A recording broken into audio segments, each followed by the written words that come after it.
मुलांनो, मुलींनो, माता बहिणींनो, अजून पण वेळ नाही गेलेला. आत्ता तरी डोळे खोला. कुणी वाईट मार्गाला असलं तर वाईट मार्गापासून लांब व्हा, चांगला मार्ग धरा. जेवढं होईन चांगलं तेवढं चांगलं करा.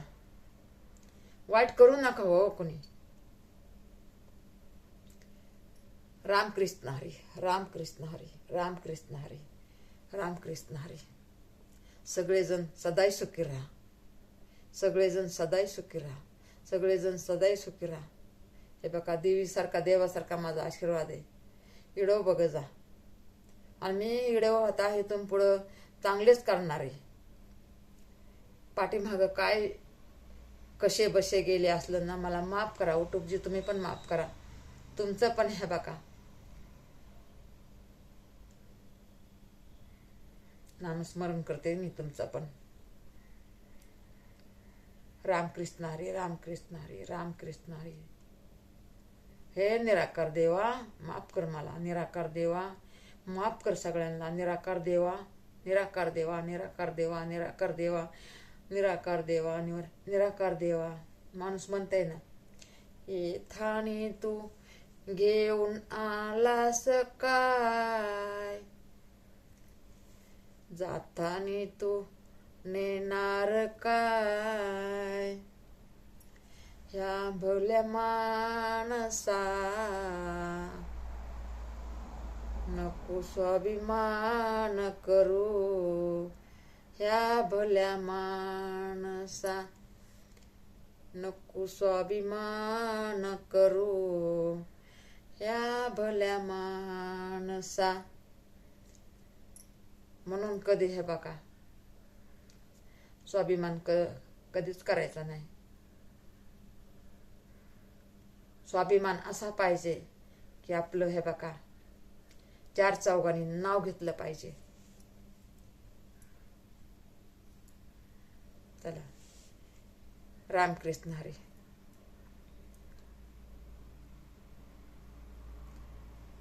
माणूस काय म्हणतो, अभिमान बी नाही करायचा आणि स्वाभिमान तर स्वाभिमान बी नाही करायचा, अभिमान बी नाही करायचा. चांगलं करत राहायचं बस. चला, रामकृष्ण हरी, रामकृष्ण हरी.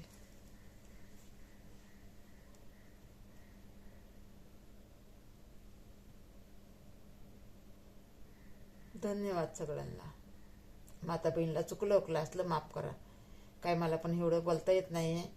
भोळी साळी आहे तुमची आई, समजून घ्या मला. कुठं चुकलं ओकलं असलं माफ करा.